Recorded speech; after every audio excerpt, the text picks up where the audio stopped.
So, Hans, it's always great to connect with you in any context. Right on. And we've got quite a lot of history. You know, your presence looms large in my life with my family and here in our community. And Groundwork, formerly Michigan Land Use Institute, currently Groundwork, is an organization that towers tall in the nonprofit communities in Michigan.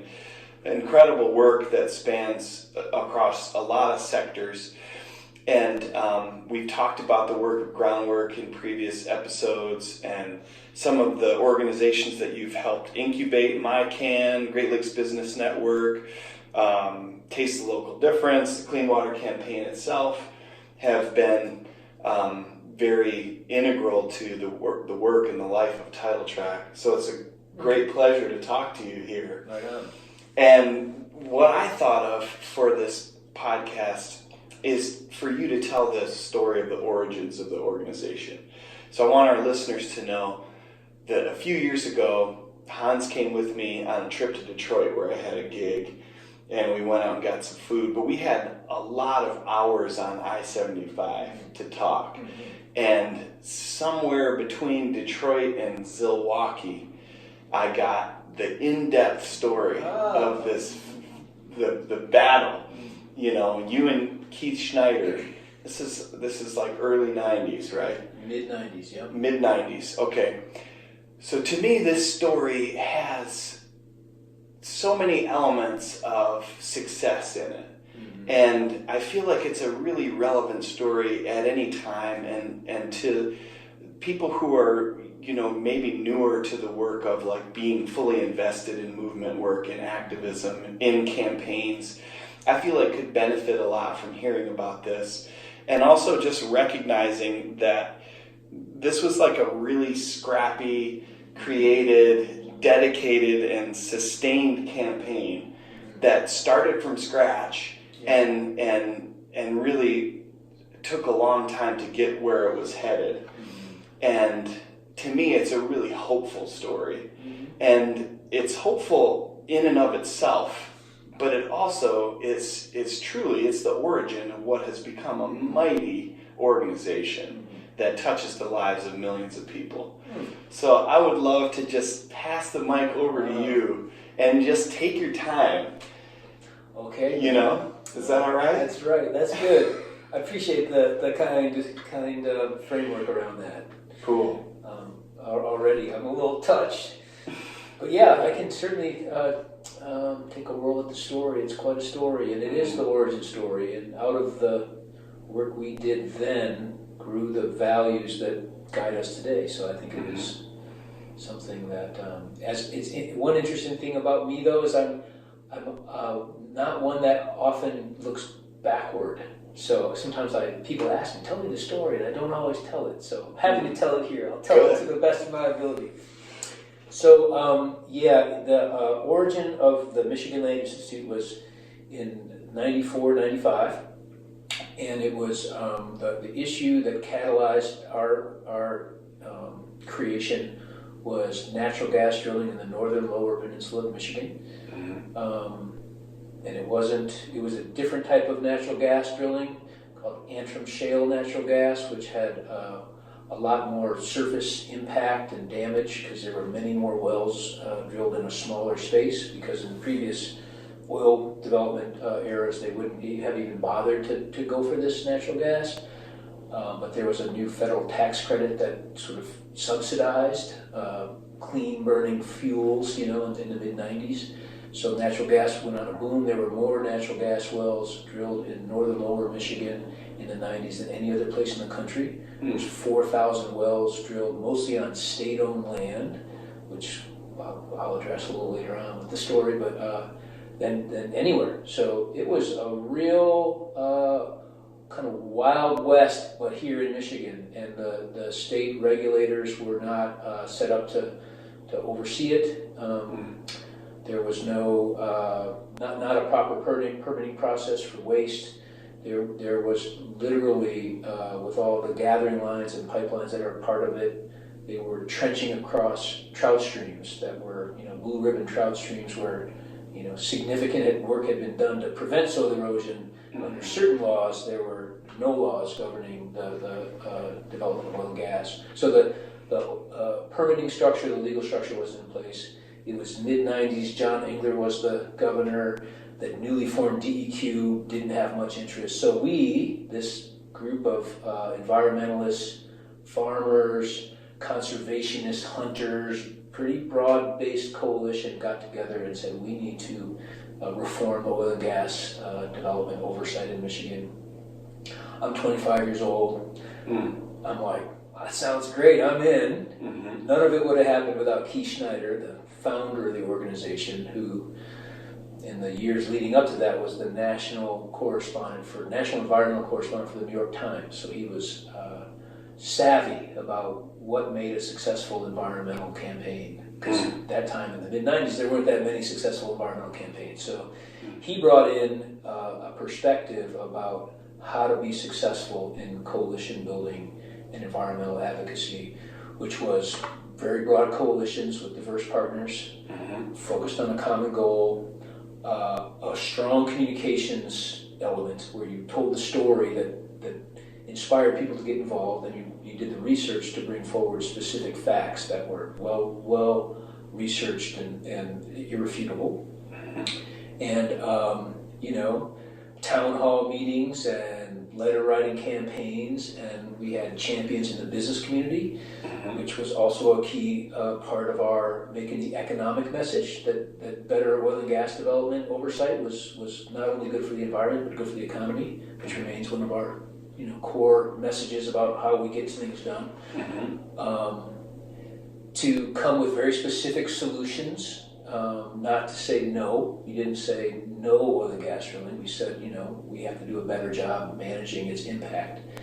And I was kind of tossed into I jumped in, I wasn't tossed, into the coalition side of things. So we had probably 50 groups involved with the Michigan Energy Reform Coalition. We had our own letterhead, we had all the groups lined up, and they were traditional environmental groups like Michigan Environmental Council, Tip-of-the-Mid Watershed Council, a lot of strong environmental groups, but also Trout Unlimited, Anglers of the Ausable, hardcore conservation fishing advocates, river advocates. We had township government that felt that they were not being fairly treated by the oil and gas industry. And it was that experience as a younger person, kind of getting to know and building real relationships with farmers, with hunters, with people that probably voted differently than me and lived differently than me, and bringing them together around a very specific goal of let's make sure we're not allowing oil and gas development to happen in a way that would leave a trail of damage. And it was kind of funny because the other environmental groups were like, have at it, y'all, because good luck. And between Keith's vision and moxie and my naivete and just a certain sense of it was so bad that we felt not unlike Line 5, which kind of is a few decades down the line, where you see something that's like, oh my God, we have to fix this, we need to organize and come up with a better plan. It had that sense of urgency that Line 5 had, and a lot of people were being affected by it because the oil industry at that time was leasing people's minerals in a way that people who owned land didn't always know what they were signing. And so we did workshops in communities across northern Michigan, like how to lease your minerals and make sure you're protecting your rights, you're getting paid fairly, and you're reducing environmental harm. And that was pretty real for people. People would show up. We'd have town hall meetings where we brought kind of information about best practices with leasing. And we'd have hundreds of people showing up that were waiting to sign a lease but wanted to learn about their rights first. And that, as you would imagine, the oil industry wasn't too happy with us doing that. And then we had bigger debates about river protection and land fragmentation. There's a great history in Michigan, the Pigeon River area, hydrocarbon development plan, Pigeon River State Forest, east of I-75 near Gaylord, where they had done this. They had done a very specialized planning process to protect the natural resources and allow some development. And we use that as a model. We should take that same high standards with anything that happens on, particularly on our state forests, which are public resources. Jim Olson was a founding board member of the Michigan Land Use Institute, who, as you know, but maybe not everyone knows, helped to write the Michigan Environmental Protection Act, and was one of the great environmental heroes and legal minds of Michigan. Helped us, put the public trust in the center of our discussion about the state's responsibility to protecting, publicly owned natural resources. So, we had great support from kind of outgoing or former DNR officials. The Department of Natural Resources in the 70s under Milliken led the way nationally for state-level conservation programs that had implemented some of the groundbreaking environmental laws that Jim Olson and others helped to pass.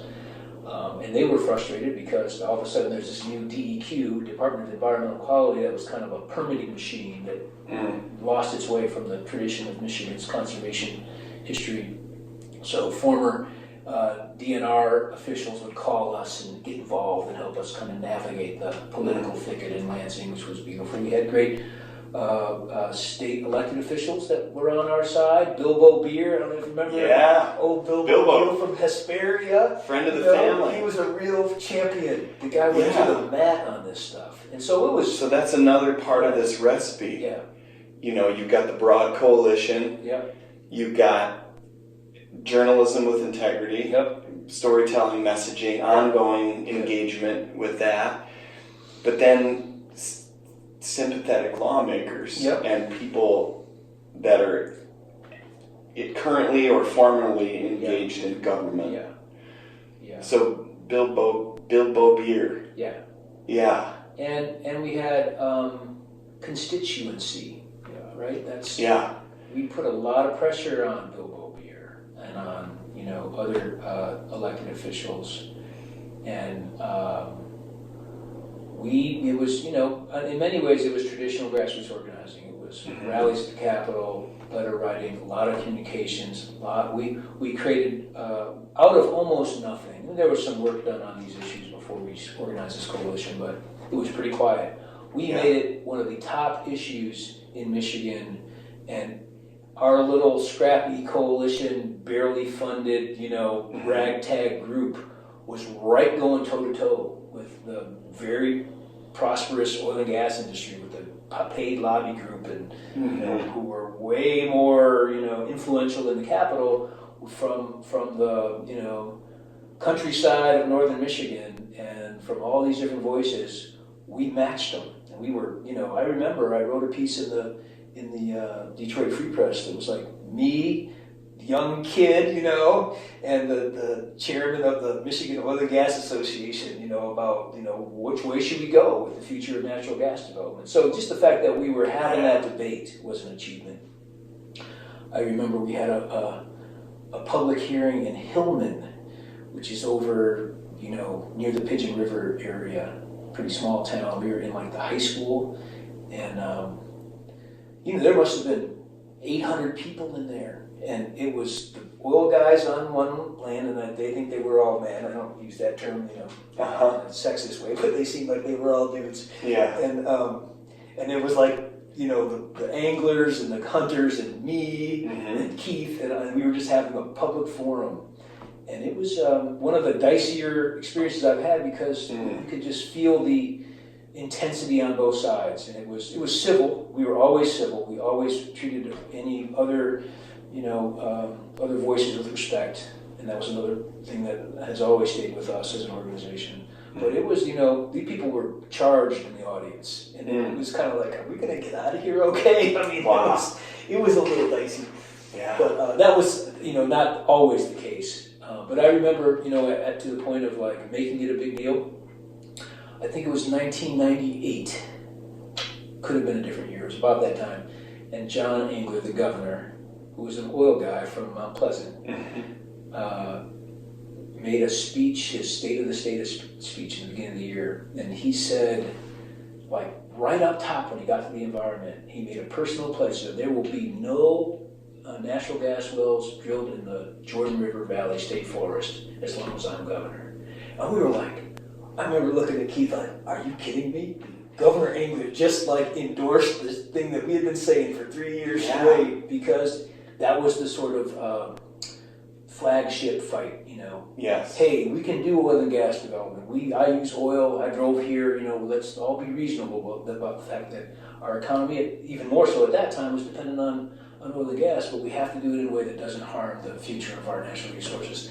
And if there's one place that we ought to protect, it's the Jordan River Valley, right? Yeah. And it was interesting because when I was the ensemble a part of that conversation? Yep. And Friends of the Jordan, John Richter, I don't know if you ever met that fantastic guy who's passed away, and all these good conservation people. When I was a college kid at MSU, it was the Jordan River where I kind of fell in love with nature. I would just drive up and go fishing in the Jordan. Yeah. So, don't mess with the Jordan. Yeah, man. No doubt. So and that in itself, that moment of Engler talking about it in his State of the State address, I think, that exemplifies something that I think people need to remember, is that we're not always appealing to the moral courage of an elected leader or their ability to know what the right thing is. Sometimes we are forcing their hand in order for them to have a political future or to have a favor of their base. They need to move in a direction that popular movements and grassroots coalitions can push them in. And it's like Engler, that was not his idea. No. But you moved the needle, your coalition moved the needle on a, regional level to the point where the governor has to you put the words in his mouth for him to have a political future. And that's huge. That's profound.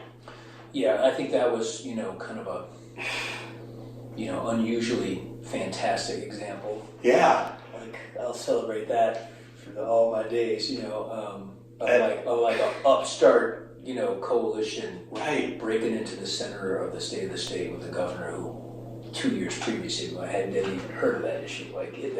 That's pretty unique. But it's interesting when you raise that, Seth, because, I see it all the time today with elected officials who want to do the right thing, but don't have that constituency behind them. Right, exactly. So even if you're aligned, yes, like Gretchen Whitmer needs to have people supporting her leadership on climate policy. Like, it's crucial. It's crucial. So exactly. we need to do that at the city hall, Can you please show up for this and get some people out? Because I'm about to go strong on a housing issue, and I need some support here in human bodies. So it's basic constituent pressure, and you have to do it, with a governor like John Engler who had no real interest in that matter, to people who are on your side. You have to show up and support your elected officials whether they agree with you or not. That's right. Yeah. So you get it to that point, but how else are things moving? You're a few years into it. Yep. What's going on with policy, like with Bill Beaubier? Yeah, we had some good legislation passed in Lansing. Beaubier championed something called the State Land Reserve Act and put Ludington State Park in it. Because the issue, I don't want to get into the deep issues, but sometimes the state owns the surface land but not the minerals beneath. So there's a property rights debate there.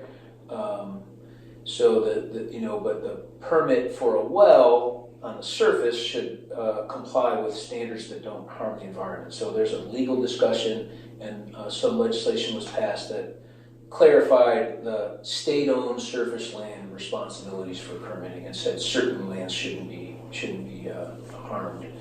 So that was one piece. The DEQ eventually did rewrite the regulations, and that was a major achievement. And there was a task force, and we were pushing that forward and had advocates on the task force and improved basic permitting and regulations. And the natural gas industry did fine. They got plenty of production from these wells, and there was also one of the big breakthroughs we had in those early days was making sure the state was paid fairly for the royalties on state lands, which was going into the Natural Resources Trust Fund, which is a crucial funding source for land conservation in Michigan. And we uncovered that their leases had some holes in them, and they weren't collecting the amount of money they needed to on state land. So we helped to put tens of millions of dollars of recovered money back into the state wow! I didn't know that. It was a really big deal. That's amazing. That was Keith Schneider in rare form. Wow. Really investigating. So that's a peripheral victory. Yeah. It was huge. Yeah. And that, that meant a lot to a lot of different groups that we were working with. And then over time, we kind of found a sustainable path, and the urgency, the edges were kind of filed down, and things got on course, and we turned our sights towards renewables. Let's promote the solution. Right. We were really in business to do better oil and gas development. We were in business to transition to clean energy, so we kind of moved along with the trajectory of the issue. So. Wow. What about the Bill Schuette meeting? I must have told you that one. Can you tell me that one? Well, Bill Schuette was kind of a major player in the Michigan political scene. He was a state senator at the time, really bright guy. He went on to be the attorney general, and I think he ran for governor. Real solid conservative guy. And I remember this meeting. It was one of those highlight career moments. I must have been like 27, just all in, Didn't know what I didn't know, didn't care, I wasn't afraid of anything. I just had it, And we had a group of the guy from Michigan United Conservation Clubs, the Anglers of the Au Sable, all these grown-ups, We had sat in a meeting with Bill Schuette and some of his staff about we wanted to promote this land conservation around environmental issues and oil and gas development. And we had a meeting, I was like, okay, we had a meeting. I had no idea whether what we were saying was landing or not. I had a feeling we weren't going too well. And he says, okay, well, thanks everyone. It was a pleasant, cordial meeting, And I'm like, well, I don't know how we did. How did we do? I wasn't clear what was happening. And then he goes, Hans, can you stick around for a minute? I'm like, yeah, sure. I'm like, well, we can get some business done here. And he just gave me a little lecture on how to be effective in advocacy. It was sort of a double message of be careful who you're partnering with here, and and you're a bright young kid. I think you're going to make something happen. Just stay on the right course. It was some kind of, I don't know what it was, but it was a little bit of a little threatening, a little supportive. I was just kind of like, what's going on? So that's Wow. There's another part of the story too, and this maybe happened years later, but one of the oil and gas developers that you were head to head with, you kind of ran into him down the line randomly and had to talk to each other, right? What was that story? That was a funny one. I'll leave his name out of it because it's not necessary to the story. Sure. But it was 10 years later, and I'm knocking around town here in Traverse City, doing my thing. Probably listening to music or, I don't know, thinking about some random topic. And I go into a coffee shop, and there's one of the key leaders of the Oil and Gas Association that we were, head to head with for many years. Spent a lot of time with this guy, and I always had a lot of respect for him. And I was like, oh, hey, how's it going? Everything good? We good, aren't we? Cost the guy a lot of money, probably. Yeah, I think so. And he says, oh, yeah, he was real friendly. I was like, well, I appreciated that. None of this was ever personal, ever. It's just not who I am. It's not the values of our work. We always respected that these were hardworking people, following the rules. The rules weren't good enough, and they were trying to make a profit, and they were developing gas and oil, and many of them cared about the environment. We weren't that far apart. So, but they also wish we went away. And I bumped into this person, and he said, hey, how you been? I'm like, oh, I'm doing great. He goes, Hans, that was a real David and Goliath battle we had back then. I'm thinking, yeah, it was, He goes, I felt like, we felt in the oil industry like we were David and you all were Goliath. And I laughed, and I called Keith. I'm like, yo, man, you need to hear this. And we still laugh about that. That's amazing. So we, it was back to the sort of penetrating journalism and a platform of communications that broke through the the sort of all the information out there. We were able to craft a message that mattered, that tied it to people's lives and to what they cared about. And that's where I think the sort of size and influence of our coalition really kind of went beyond what one would have expected on an environmental campaign. So when you have a New York Times journalist writing his heart out on the issues and getting in every media outlet we could, including we were one of the first web-based groups out there. Real quick on the this was 1995, 96. The internet's a little bit fresh, right? Totally. We really used it. We had a team of writers, editors. We were a news desk on what's the latest issue on oil and gas and then other issues as we grew. So I think, it's one of the things that a lot of environmental groups, for whatever reason, sometimes it's the lack of capacity or resources, just don't have the capacity to get the message out and keep it up. And so it's something that we've tried to do in our organization. And, it's also about building constituency. Like, I don't want to switch topics, but, a few years back, we helped Michigan create one of the best farm-to-school funding programs anywhere in the country. Yeah, 10 cents a meal. 10 cents a meal, man. And, every school kid in Michigan has access to a Michigan-grown, more Michigan food in their lunch. And it's funded $9.3 million from the state legislature every year. I mean, it's a wild success. Yeah. And, it wasn't as adversarial. There wasn't a, enemy. Right. But, there was a real challenge to break through some of the bureaucracy that prevented local food from the school lunchrooms. And we used the same tradition of just great journalism, raising awareness and organizing and letter writing and, the principles that we've learned and demonstrating the benefit to the kids and to the farmers and to public health and the communities. Right. Broad coalition. Cross-party Love lines. it. I mean, we were on the AM radio conservative talk shows talking about the benefits to farms and how is it that our kids don't know where their food comes from anymore. I mean, that crosses any political boundary. Absolutely. So it's about the right issue, but also the right message on the right issue that we want. And consistent messaging, great leadership. Diane Connors. What a rock star. Once she said, I think I can say this to the public because she's retired. She was doing all this like talk radio circuit, talking about in rural communities about the future of agriculture and farms and access to local food, and she was doing great. She had all these conservative lawmakers, right behind her.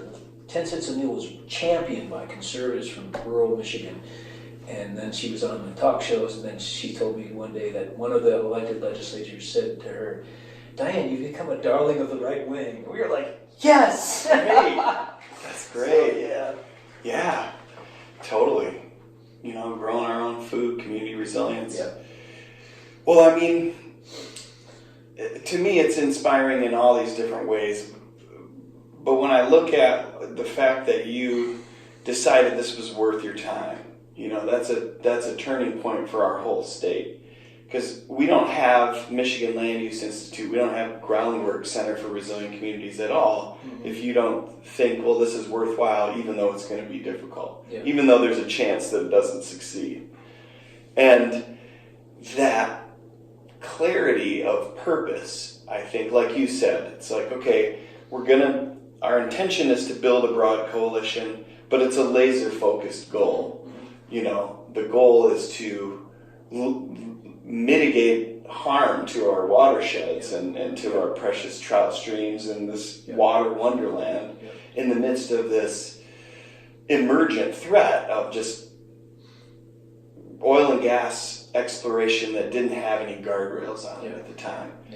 And I think that being willing to having the audacity in some ways to say we're going to take this on was a point where that sort of courage became contagious to other people. That hopefulness became contagious, and it opened the door for a whole organization to be formed that has gone on to do tremendous work in so many ways.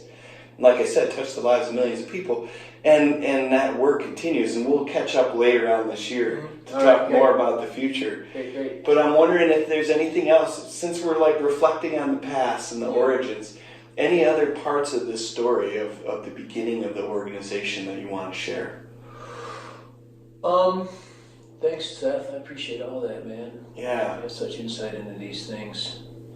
I think I've often been struck by the people who step forward that don't have to,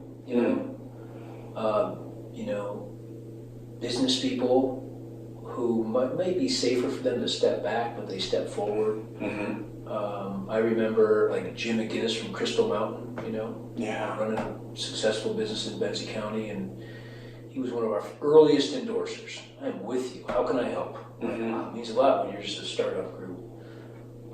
Former DNR director Howard Tanner, guy's a hero in Michigan. Unless you don't like salmon in the lakes, he was the guy that brought the salmon to the Great Lakes. I like the salmon, but he was a real conservation leader, and he'd work hard for us. He would stand up and testify, at the Natural Resources Commission, former DNR director, shoulder to shoulder with a bunch of environmentalists, farmers and stuff. Love that.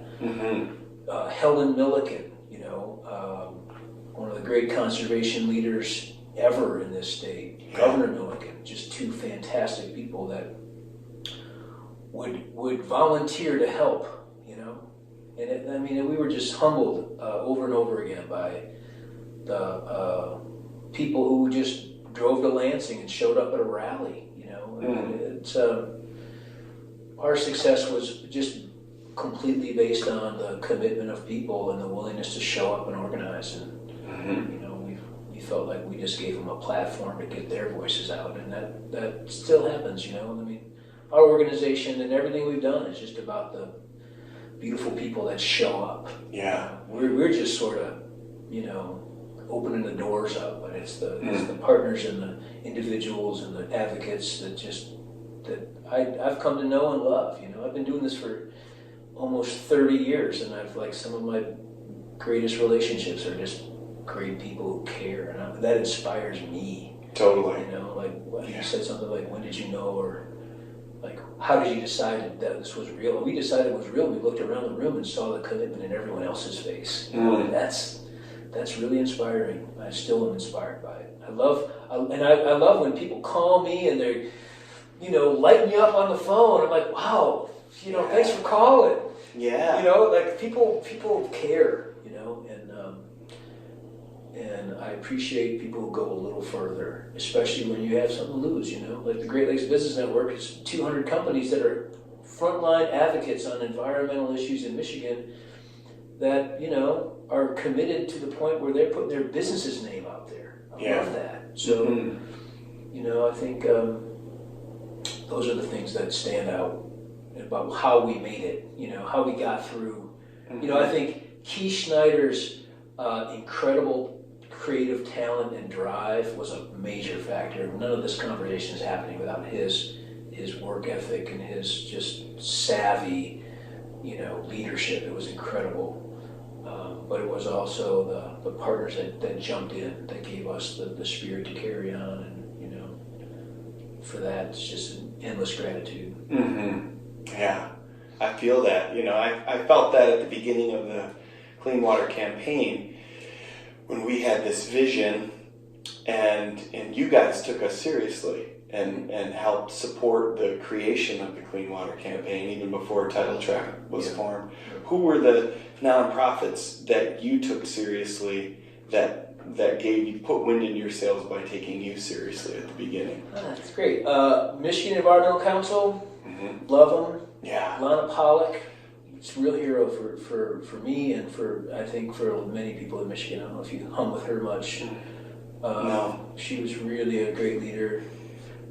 There's a group in Chicago called the Environmental Law and Policy Center, a really legit environmental policy group that supported us. A lot of those conservation groups. I think the environmental community is diverse, and changes over time, but some of the long-standing groups were then and are partners today, and that's just really meaningful. Yeah. Yeah.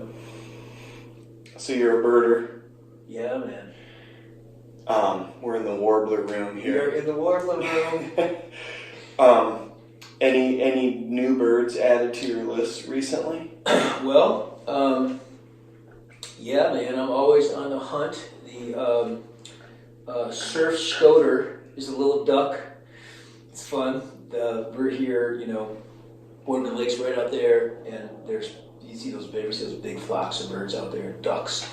They're redheads and scops. They come down from Canada in the wintertime where they can find open water. And there's probably 500 of them out there. One of them, a little bit smaller with a little white dot, was not a redhead or a scop, it was a surf scoter. So you had to sit out there with a scope and look at every bird. So Lucy and I did that just a few days back, and we found the rare bird that we were pretty thrilled about. Ooh. Only because other better birders tell us that you got to go there. He's there now. Go check it out. So I've learned that birding is a team sport. You got to rely on the experts, and there's a lot of experts around here. And one of my goals is to spread the joy of birding. So beautiful. Yeah. What's your go-to app for birding? The Merlin app is incredible. Okay. Maybe you know about this, but you can listen to a song and it will tell you what you're listening to, which is not cheating. It's okay. There's one called iBird Pro, which I use, and then eBird, I think, is one of the up there with YouTube and Spotify for the greatest uses of the internet ever made, man. It's eBird. Yeah. Wow. Well, you mentioned Spotify, so let's talk music. You're a music fan, growing up in Chicago. You've seen a lot of the greats over the years. Yeah. What are you listening to lately, and what are like a couple really great concerts that you've been to in recent years? Wow. I like to go back. I like to go back in time for stuff I missed, and I like to find new music that's around right now. Mm-hmm. I keep a close eye on local spins, which tunes me up to what's going on in Michigan. I think you hooked me up with them initially. Love local spins, man. He's a former environmental correspondent. I heard about that. I've met with them once. So I love the new Michigan bands I'm learning about, but what I listen to mostly these days is what I missed when I was a kid, which is Led Zeppelin. So about 2 years ago, I decided to take a look at Led Zeppelin, and my mind has been blown ever since. And my wife would like me to listen to something else, so I do. We're doing a lot of bum bop music because we're going to Puerto Rico next week, and there's a lot of great music, reggaeton and bum bop music. So my tastes are all over the map, and I'm open-minded. I love growing. I liked when you heard a band like Led Zeppelin that when you were a kid thought, well, that's not cool. I'd rather listen to punk music or reggae music, and then you get back to them and like, wow, I actually love them. So my goal is to keep my mind open with music. A good show that I saw, the first thing that popped in my mind was when I was at the New Orleans Jazz Festival recently, and Ziggy Marley did a set, and maybe you heard about this, where he did a whole tour and played straight Bob Marley music, all Bob, and I mean, it was one of the most moving and beautiful things I've ever seen. I cried basically the whole time. Beautiful. So, yeah. Man, awesome. Well, thank you so much. Thank you, Seth. I appreciate it, man. Yeah. Appreciate you and all the good work you're doing. And right back. So grateful to for your support, Yeah. guidance, and inspiration through the years. Right on. Yeah, and it's safe travels, and wish you all the best with Groundwork, and we'll catch up maybe in the fall. Okay, sounds like a date. I'm in. All right. Thank you, brother. Yeah, right on.